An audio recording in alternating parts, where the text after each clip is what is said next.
Hello, everyone, and welcome back to the Aspie Bridge. I am Suzanne Plumley, your torchbearer, the woman who has walked your journey, felt your pains. I understand what you're going through.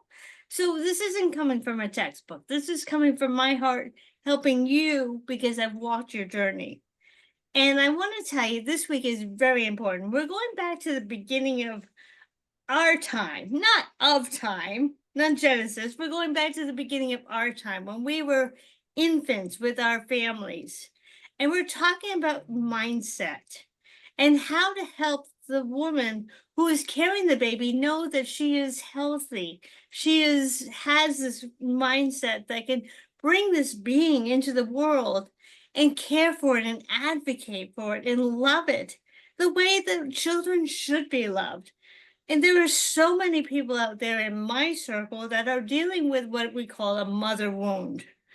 And that is because these mothers have come from their own trauma, their own cycle of abuse, their own cycle of emotional pain. And so they were never taught how to break out of that system. We live by design or default. And so many women are living by default because this is the way they were brought into the world, and their mothers and their mothers and their mothers. And I have a wonderful guest today who, if she could be at every bedside, I know we could stop the mother wound. But before I introduce you to Kaleem Joy, my guest for this week, I want to go through what I usually do, which is with all the awesome autistic individuals that are late diagnosed that are showing up in the world, such as Paul Micallef and Orion Kelly in Australia, Samantha Stein in the Netherlands, Sarah Hendricks in the UK, Temple Grandin here in the US, and so many others that are telling you what the traits of autism are. The mission of the Aspie Bridge is not to tell you the traits. You already have that from all these other wonderful people. The mission is to connect you with wonderful bridge builders, people who have a special zone of expertise. They're like your tour guides in a particular area of your life who will latch arms with you and walk you into society, giving you the resources that we never received. And so that's what the Aspie Bridge is all about, is giving you the information, connecting you with those people who have the information. They're not going to fix you. They're going to fix your problem. And at that, I would love to introduce you to my dear guest and longtime friend, Kaleem Joy. Kaleem, would you like to introduce yourself today? Oh, first, let me just say I'm so thrilled to be here with you, Suzanne, and this beautiful topic that I have passion for, and that how this blends with the importance of your mission with building bridges and supporting people who have autism. I have been a midwife and I have served families for over 26 years. In the process of that, I learned very clearly how important their lives were. Not just that I could listen to a baby or measure a tummy or know what their blood pressure was, but to know them as people and to help support them in growing, changing, and expanding into a greater version of who they are by merely saying to them that you are going to become transformed. It's just life.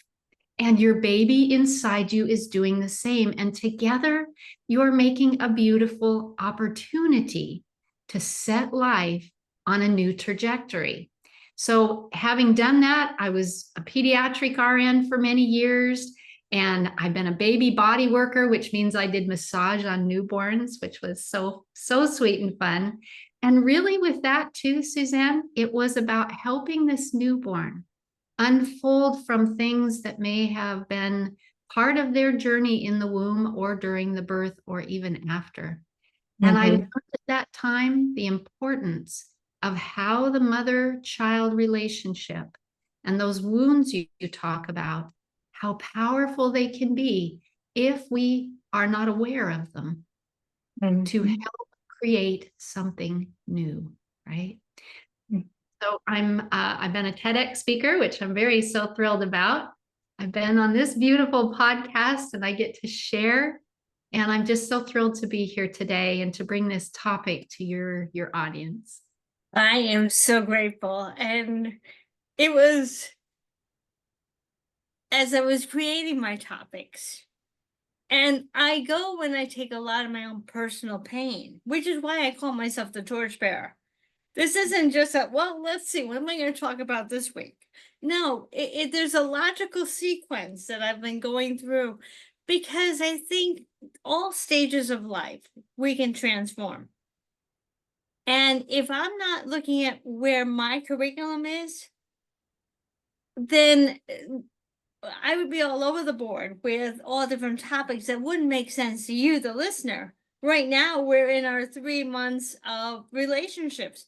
Last year, I did the love and partner relationships.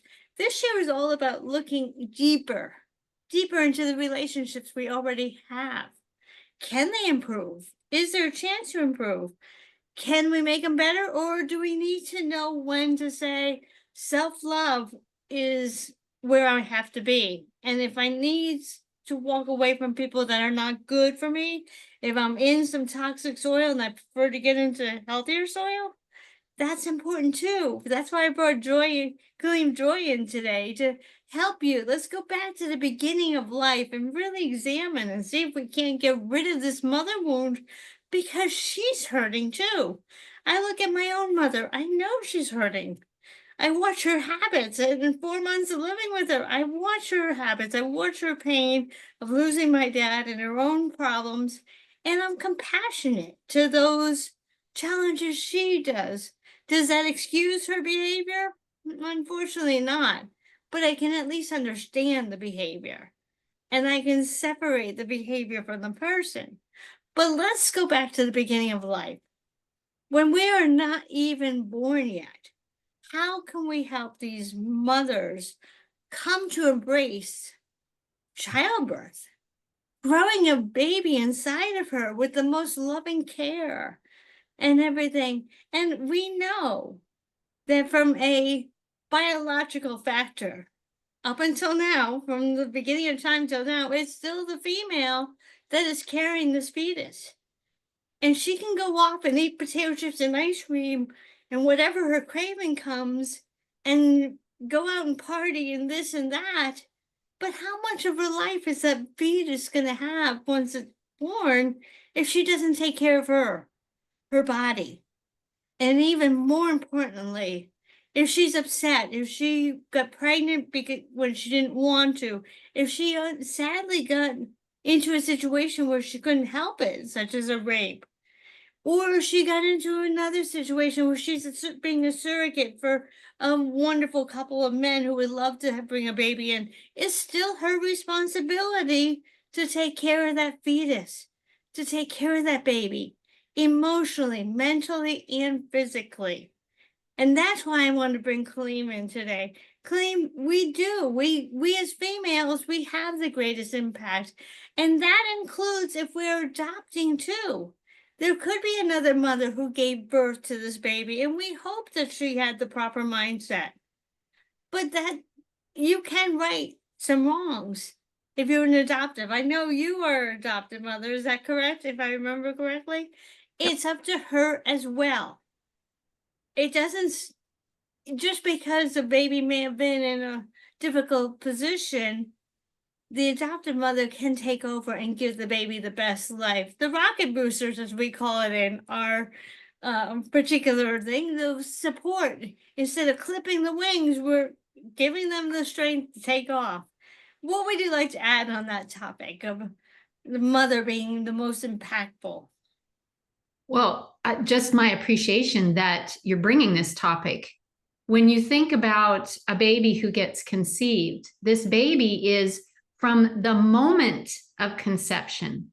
They are using this DNA, which is, the basic genetics of how to form their body, which also has the imprints of generations that are on there to decide, what am I going to express? What am I not going to express?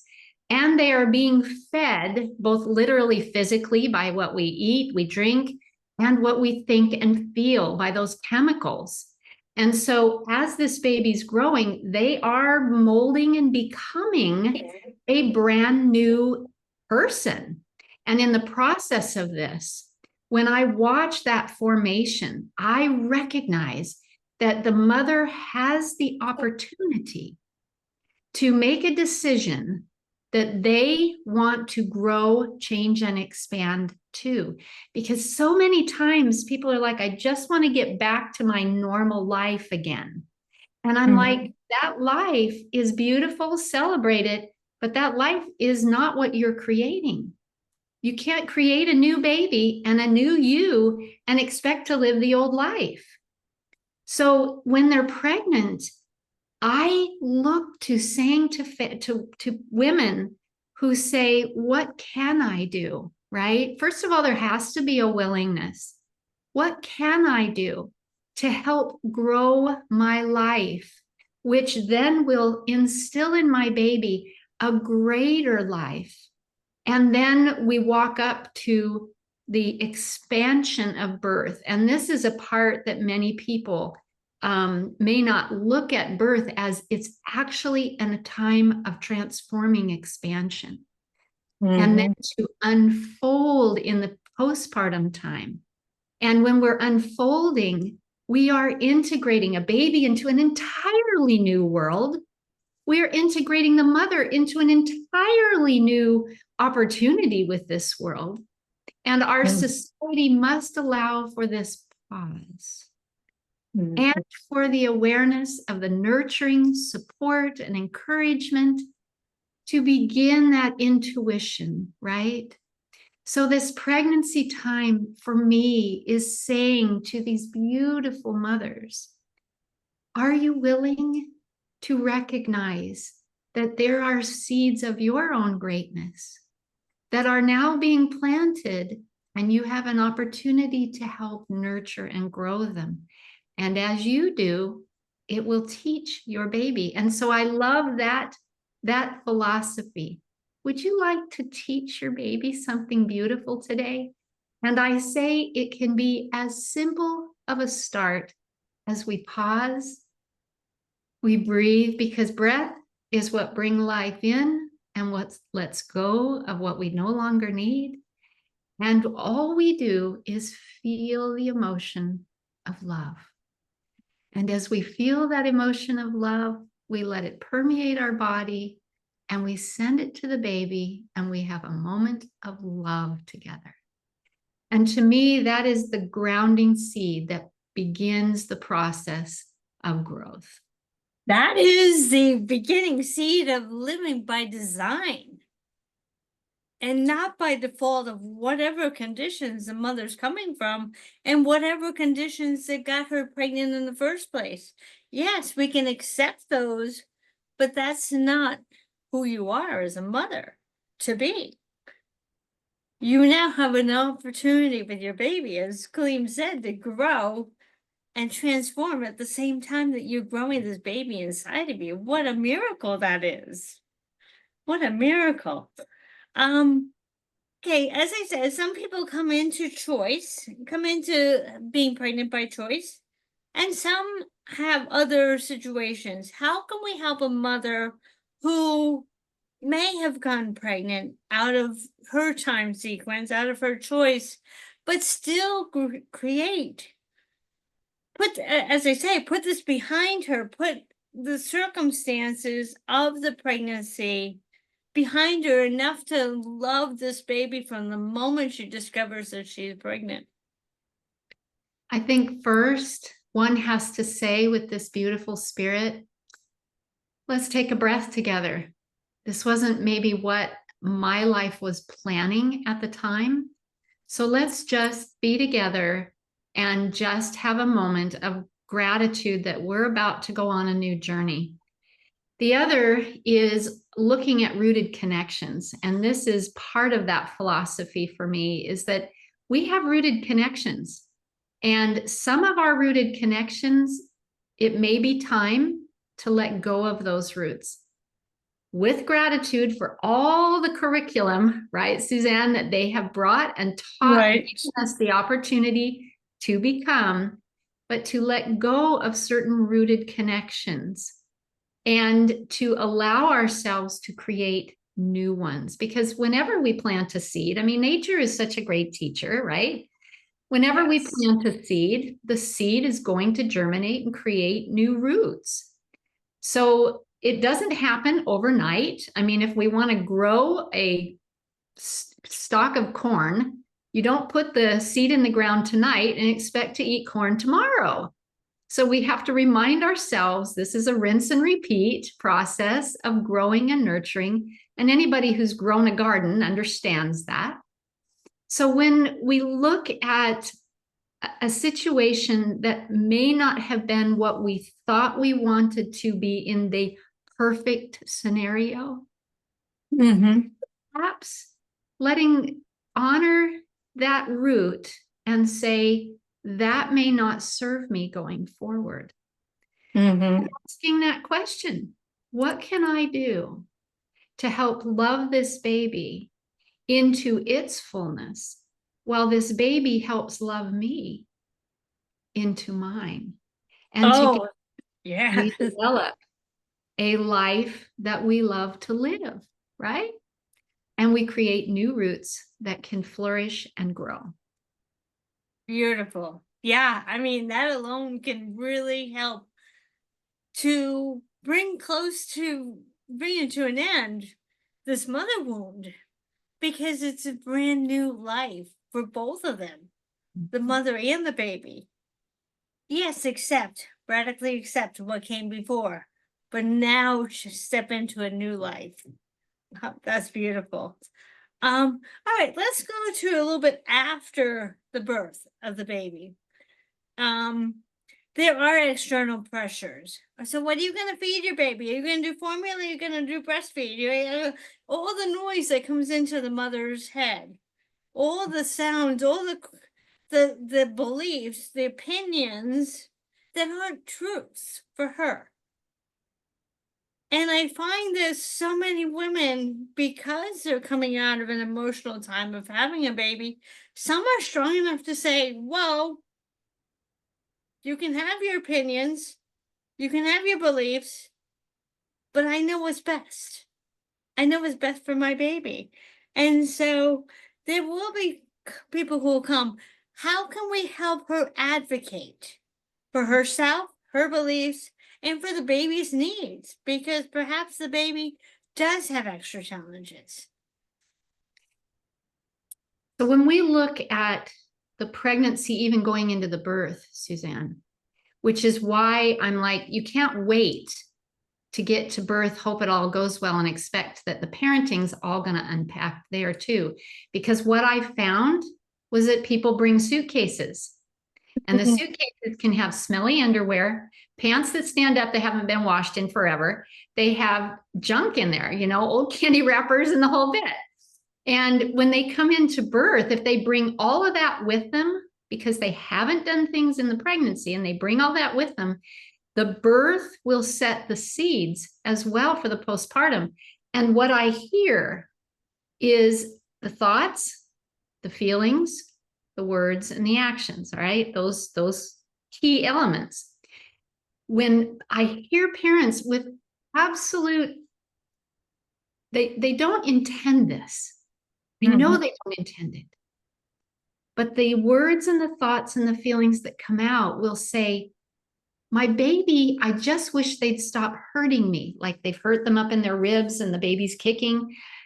This baby is so stubborn. It just won't let me sleep. This baby is just giving me such a pain in the neck. And I think, no, right? So then when we take this into birth, we also have to say, this is something that we are doing together. We are coming into actually giving birth to ourselves into this new life. So then when we go to the postpartum, as you're asking about, the breastfeeding, okay? Sometimes it goes really smooth, sometimes it doesn't. So what do we have that is most important to instill in these women is a supportive community that reminds a mother to say, what is your intuition telling you? about what your baby and you need right now. I really need rest. Great. How can we best support you? Let's get you some food. Let's get you to rest down. Let's make sure the baby's fed. Let's get you the help if there are challenges going on with feeding. Because what will begin, especially when I was doing body work and I would have people that would come, 3-6 weeks afterwards, which every nursing, when it's 12 times a day, has set in a lot of patterns. And the mother is like, this baby just won't do this. This baby is so stubborn. This baby is always hurting me. This baby is. And I remind myself that this is an opportunity to help. This baby had no intention to hurt. This baby had no intention to not be able to nurse. This baby had no intention to make a low milk supply. It had no intention to keep this mother up. And we have caused this disconnection from the innateness of her wisdom to nurture and nourish the soul of the child during the circumstances, right, Suzanne? Right, exactly. Circumstances, situations, and conditions in life. Does that mean that we blame the baby for it? Does that make us feel better? Of course not. But the awareness has to be there with some loving community support that says, you know what? I get this is going to be one of those times that you're walking through circumstances that you would prefer not to walk through.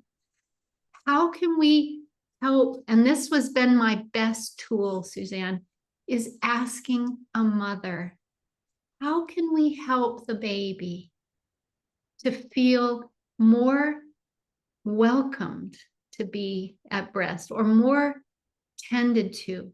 Because the mother has the innate wisdom in her.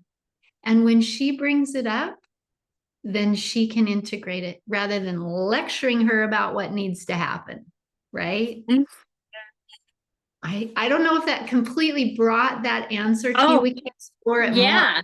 Yes, definitely. I mean, I think one caveat or not caveat, that might not be the best word, but one thing that I wrestled with, and let me just go back and just say, because I had a tough start to my life, I was 17 days late, I was a female, neither one of which my mother really liked. I was told about this repeatedly for so many years that when it came time for me to have my babies, there is a spiritual part of me that said, God gave me two beautiful girls to see if I would break the cycle. And I incinerated it because I gave those two girls love from the moment in fact, Alexis, my older daughter, I knew I was pregnant with her, but even before the blood test showed I was pregnant with her. And I was so excited. I mean, they thought it was an ectopic pregnancy because I knew I was pregnant with her before it even came out. But I loved my daughters from the first moment I discovered they were pregnant.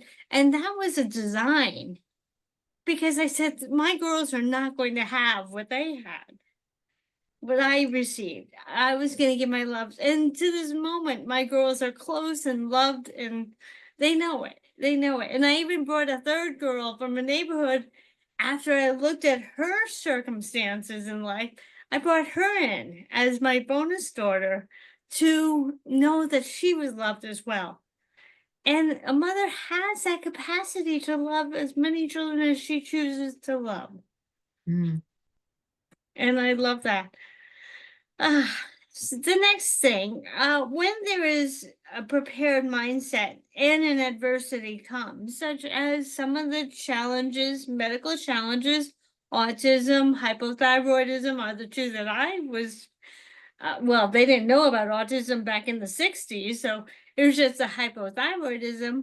So many women and their husbands or whomever their partners or their significant people in their lives are, they get all frantic with an imperfect baby. And there is no such thing as an imperfect baby. There is a baby that has challenges that need to be loved into greater growing. but not challenges. And there are so many that are like, what do we do now? The baby's not perfect. And that would be an unskilled mindset. How can we help them to say, no, we just need to grow into what challenges come our way? I love this question. The very simplistic answer that I'll expand on is they're a baby first. They're a human being first. And we know that every human being needs to be loved and nurtured and cared for. That, above all the labeling, is the most important thing. We all have a heart. We all care and love, right? And in my career, I've had children that have had physical challenges, right? And I have a granddaughter who has Down syndrome, which that's one of the things we always say. I have a granddaughter who has Down syndrome. I don't have a Down syndrome granddaughter, right?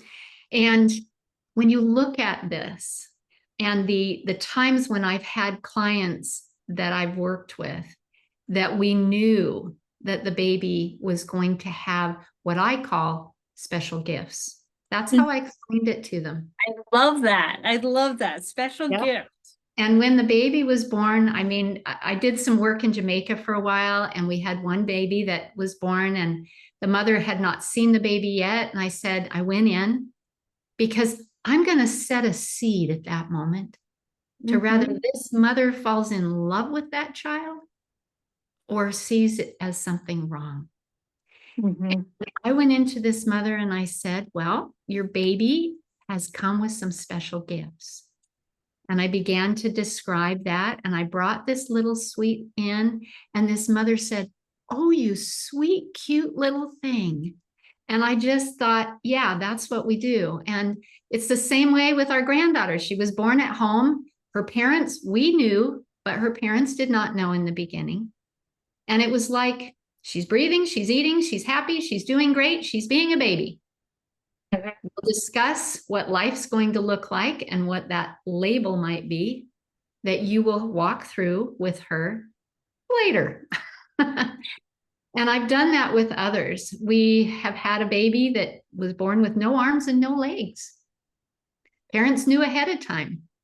So instead of mourning, we said, wow, this baby, look how amazing that it is in your tummy. And what is this baby's characteristic like? And at that birth, it was like, yeah, this is who you are. Aren't you magnificent? You're going to show us all kinds of things. And this family to this day is in love with this child and celebrating this child for the uniqueness. Because sometimes, Suzanne, like you knew, nobody understood what that unique gift was for you. And it is a gift. Yes, it is. Gifts, but people may not see those gifts. And some gifts are more visual, some are more auditory, some are more kinesthetic, and some are more internal. And when a baby is coming, we do not know all their gifts yet. So we allow life to unfold. And that's the other part in the postpartum and in the parenting side, is love the child and encourage the growth of who they are and celebrate who that is instead of wanting them to be exactly the way you want them to be. Absolutely. Absolutely. Apparently, as I was told, I was a wonderful baby. I slept all day. And yet because I was such a good baby, I was taken to the hospital, I guess at 3 days old, and they found out that's when I had hypothyroidism. So, great that they cared to take me and find out what the problem was, but the fact that there was a problem is always what concerned me. Is it's like, babies, as you say, they come in special gifts. If they be joyous that she's sleeping all day, making sure she wakes up to feed and get diapered. But I mean, I have a problem with when families have milestones. From the moment the child enters the birth canal, there are milestones. There's competition. There's if there are older siblings. Well, she just hasn't opened her eyes yet, and well, the brother opened his eyes before he even was born. I mean, how do we help parents understand that each of their babies, even though it came from the same two people, are going to be different? And not to expect one child to live up to another child's milestones and start to life. I think that's where I had probably the biggest, and I know there are a lot of gender challenges with a lot of families. Oh, she's a girl. Okay, she's a girl. I mean, how do we help the parents to stop the preconceived desires of what they thought they wanted, and then they got something else? Or got I mean, that's what I think is what starts so many of my listeners who have had the mother wound, because the expectation of gender, of ability, of milestones was just not what they were looking at.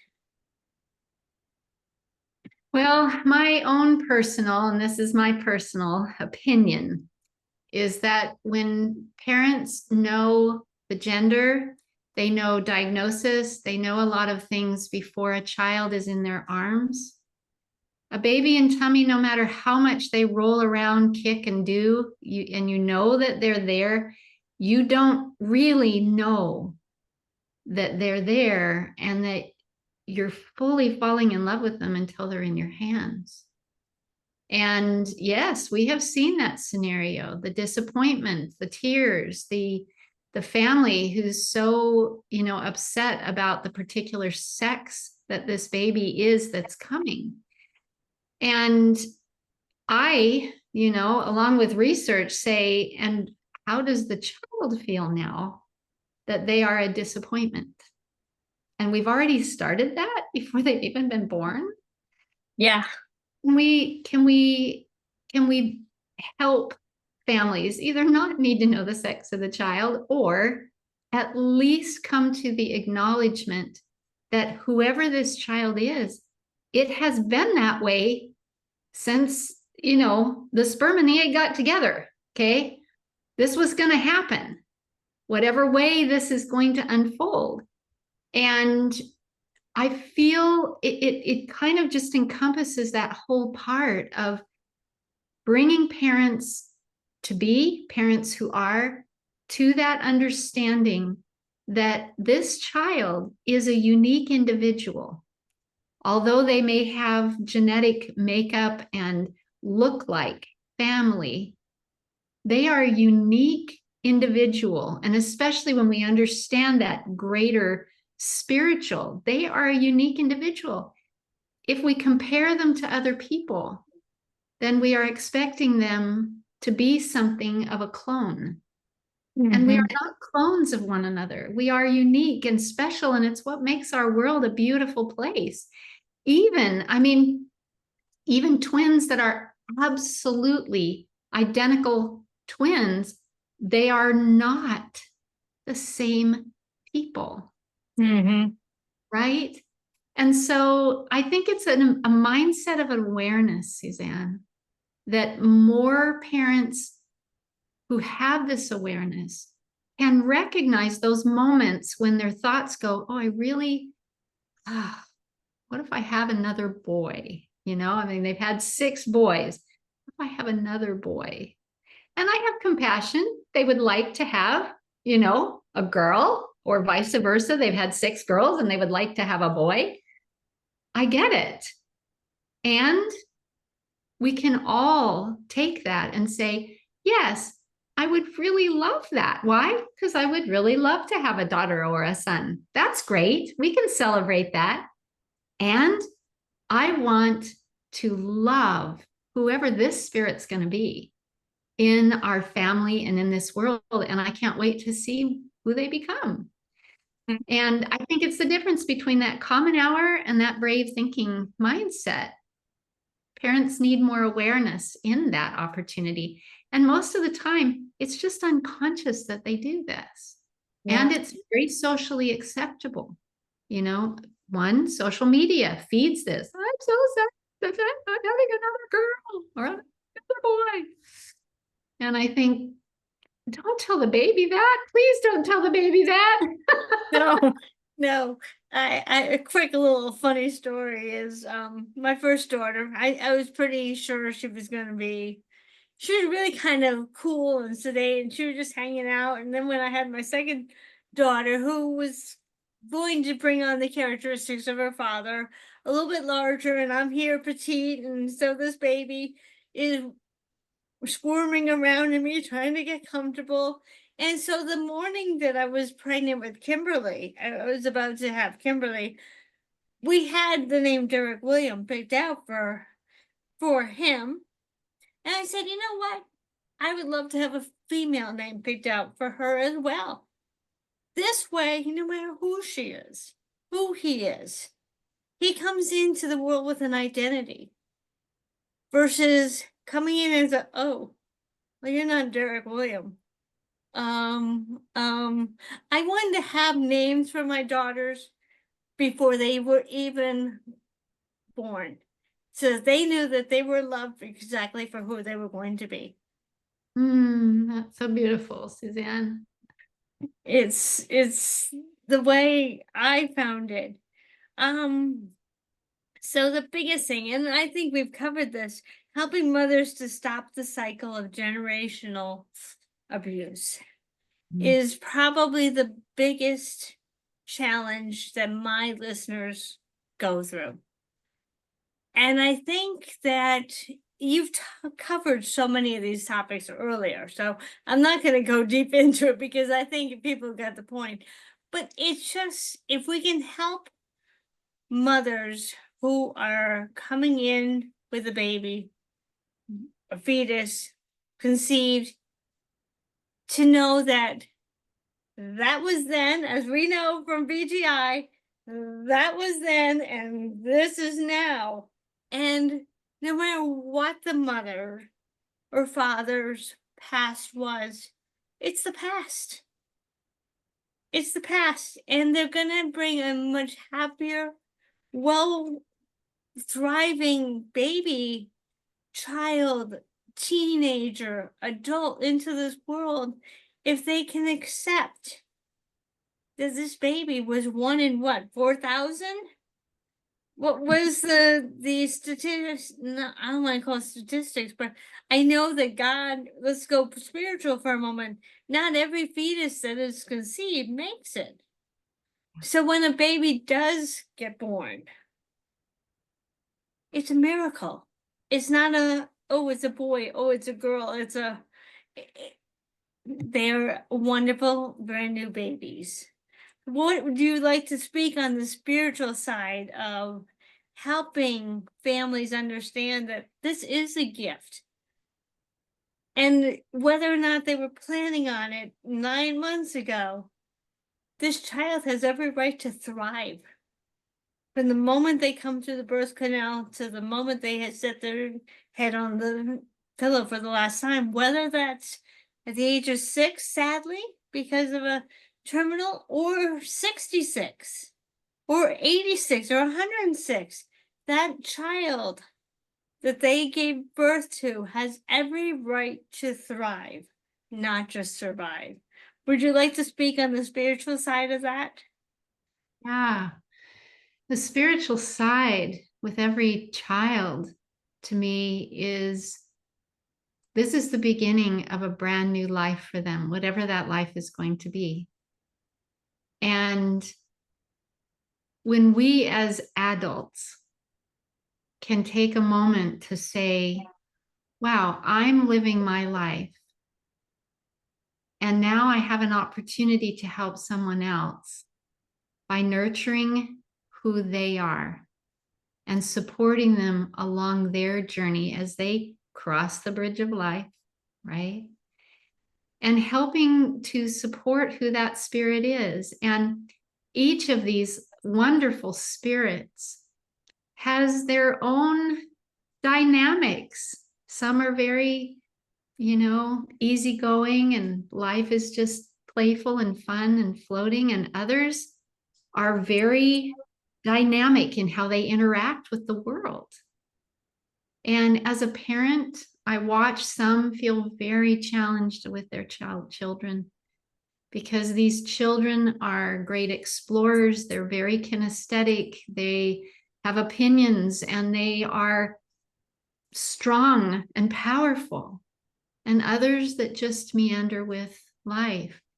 And I feel like when we think of our spirits, what would I want? Because that's kind of what got me going on this, was my own birth. Okay. My own birth, my own time in the womb, my own beautiful mother who I love and adore. And I also understand where things have imprinted in my life. And when I think about that and how much I've had to work through, and recognize that the spirit in me is a magnificent human being, a magnificent person who has so much light and love to give, that was so hidden for so many years because it's just the way life is. So bringing that is for we as the adults, whether we're carrying the babies. And I know when I do my lives, I say, go in and hug your children. That's my closing line. Go in and hug your children, whether they're in your head because you would love to have one, whether they're in your heart because it's one that you wanted, but they couldn't stay, that you lost, whether they're in your bellies because they're growing now, or whether they're in their beds. Go in and hug them and tell them you love them. Tell them they're amazing and that they can do anything they set their minds to, just like you as a parent. And that really about sums it up, Suzanne, is that we are spiritual beings. I love how Mary says we are spiritual beings on a human journey. And our spirits are so magnificent. And every child and every parent, we think of it as a parent-child type thing, when the reality is we're just at different phases of learning. And this child says to the parent, okay, how do we do this? How do we ride a bike? How do we discover a snail scooting along the ground? How do I work through that conflict with the child that's not obeying me in the sandbox? I don't understand this. Let me love you and guide you as you learn to evolve. And I think we as parents and as community is that recognition that these children are evolving. They are not miniature adults who have it all figured out. But we expect them to do it sometimes. We expect them to be, a certain way. And we have to be able to love them and teach them through it, because they're evolving too, just like we are. I'm going to be 66 this year, okay? And 66 years young, right? Absolutely. And this evolution is so ongoing, so ongoing in every aspect of our lives. And I think my main thing is love these children. I had a very high needs little boy. And had I known then what I know now, we might have had a much easier navigation. And he might have had a way easier development into his adult years, So yes, spiritually, that's where it starts. Yeah. Can you speak a little bit on how to prepare an adoptive mother to step into a role that she doesn't have the genetic background? She's not completely sure on what the genealogy how this baby is and yet embrace them as if they are her own? Because I know that's what you did, every step you could take in that direction. So when you go through an adoption, it is an awareness that this birth mother, and perhaps the birth parents are in the scene, is that they are now going through a mental, emotional, spiritual journey that the baby is walking with them. And if you have connection with them, well, it's helping that role to unfold where the grieving does not take over, and where the gift that is given feels well received and valued in the parents. As an adoptive parent, it very much is the road to most adoptions with most parents has been filled with grief, hardship, disappointment, and so on. A few journeys may not have been to that road if they were, say, two men or two women, if they chose to go through this journey differently. They won't have had that infertility to have walked through. In the traditional family, the male and female side, I found that they had so much from the past that the baby, they would do anything just to keep the baby happy. And I think that's where we have an opportunity to grow adoptive parents so that they too can let go of those rooted connections of the past, come into the present, and become the parent. And for me, when I've had families that have either gone through surrogacy or through adoption, it's like we recreate that birth, that skin to skin, that laying in wait, that pause on life for 40 days, and really become integrated into each other's spirits. Because these babies, yes, they've come from another womb where they lived a life in that womb and whatever the birth was like for them. But now they're connecting to a new heartbeat, which is why they need to be kept close to that heartbeat, feeling that breathing going in and out, become integrated into the new roots. Because I talk about the baby has a certain physical root in pregnancy. It's the placenta, right? Right. After birth, that placenta comes out and we lovingly say goodbye to it. And then the baby then reconnects at breast. So for me, surrogates and adoptive parents, I have opened the conversation of breastfeeding for them because that's what the baby would love. And if they're open to it, great, we walk through that. If they're a little uncertain, I say, well, let's integrate at least a new root connection and allow the baby to do some for the first day, So that's one of the things that we've done. And for me, I really love reminding people that all of our journeys, no matter how we create families, is a way that we integrate into one another's love, right? We become a family of love. Does it always work out? No, sometimes there's disagreements and, challenges. I mean, I have 8 bonus kids, and let me tell you, we walked through it, and I've walked through, 7 of the marriages and 29 grandkids now. And, it's a journey of love and caring. And on that grandmother side, it's encouraging our daughters and sons to listen to their intuition and to love their babies. And we are here to hold space for them to do that. And if they want counsel, we're happy to give them counsel of, well, tell me what you're thinking. Well, here's some ideas. Here's some things we've done. Because it was something that I set a seed for when those grandbabies were coming, that it's not our job to raise them. It's not our job to tell the parents what to do. It is our job to hold space as a village, to welcome them with open arms and support them through their discovery of parenthood. Oh, that's what a great way to end that. Oh, and the whole wonderful podcast.